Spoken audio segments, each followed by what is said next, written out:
Hello guys, हेर्नुहोस् मेरो छोराले चाहिँ रोटी बनाउँदैछ। आज चाहिँ मैले बिहान के भन्छ बिहान भन्दा पनि दिउँसो रोटी र पुरी बनाएको थिएँ। अनि छोरा ठ्याक्कै स्कुलबाट आयो अनि उसले पनि देख्यो। अनि देखिसकेपछि के अरे पिठो माग्यो अनि आफै झिक्दै झिक्दै झिक्दै लग्यो होइन। अनि मलाई फेरि अब छोरालाई रुवाउनै मन लाग्दैन क्या, स्कुलबाट आउने बित्तिकै चाहिँ नि। अनि त्यहाँबाट अनि दिएँ। अहिले बेलुकाको 8-9 बज्न आँटिसक्यो, लगभग 8:30 भइसक्यो। मेरो छोरा चाहिँ खेलेछ। यति मन पराएको छ कि यो पिठो, अब के भन्ने र है।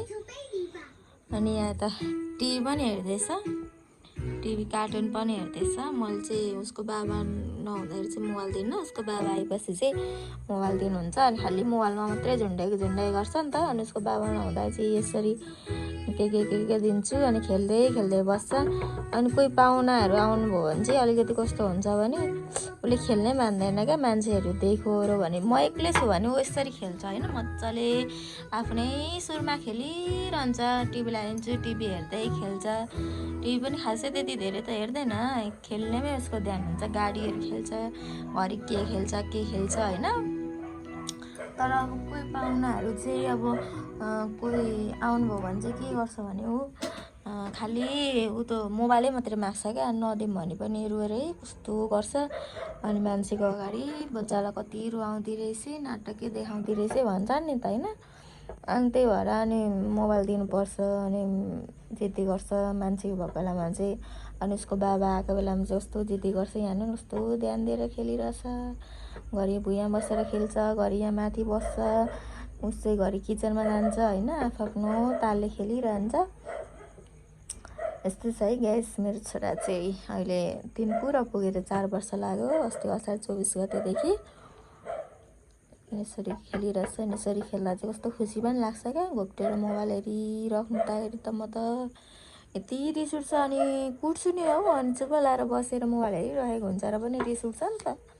अब यत्रै उमेरमा यस्तो दिनरात मोबाइल हेरेर अब आँखा बिग्रिन्छ भन्छन् नि त होइन। कति मोबाइलतिर पनि देखिन्छ होइन, सोसल मिडियाहरूतिर देखिन्छ बच्चालाई मोबाइल नदिनु भन्छन् होइन, के। अनि त्यसो देखेपछि झन् अनि म चाहिँ अनि उसले चुप लाएर मोबाइल हेरेछ नि, मोबाइल हेऱ्यो भने चाहिँ मलाई यति रिस उठ्छ कि अनि म कुटिहाल्छु। तर यसरी मेरो छोरा चाहिँ यसरी खेलिरहेको, यसरी आफ्नो तालमा होइन यसरी खेलिरहेको भने चाहिँ मलाई कस्तो खुसी लाग्छ। अनि जेसुकै गरोस्, जे खेले पनि हुन्छ, तर खेल्नु चाहिँ पर्यो।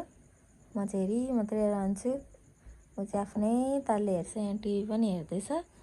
अनि टिभी हेर्दै ओर्दै यसरी चाहिँ अब मेरो सुखाएको दिन चाहिँ अब छिटै आउला जस्तो छ। छोराले मलाई अब त धेरै त होइन, अब 5 वर्षपछि चाहिँ दाल भात चाहिँ पकाएर दिन्छ कि बा। चाला हेर्दा त त्यस्तै छ, कुकमै नै हुन्छ होला हौ। हुन पनि मेरो छोरो त। भाइ तिमीले के गर्नुभएको, रोटी बनाउनु भएको? आमामा लु रोटी बनाउने मेरो छोराले जानु है, जानु।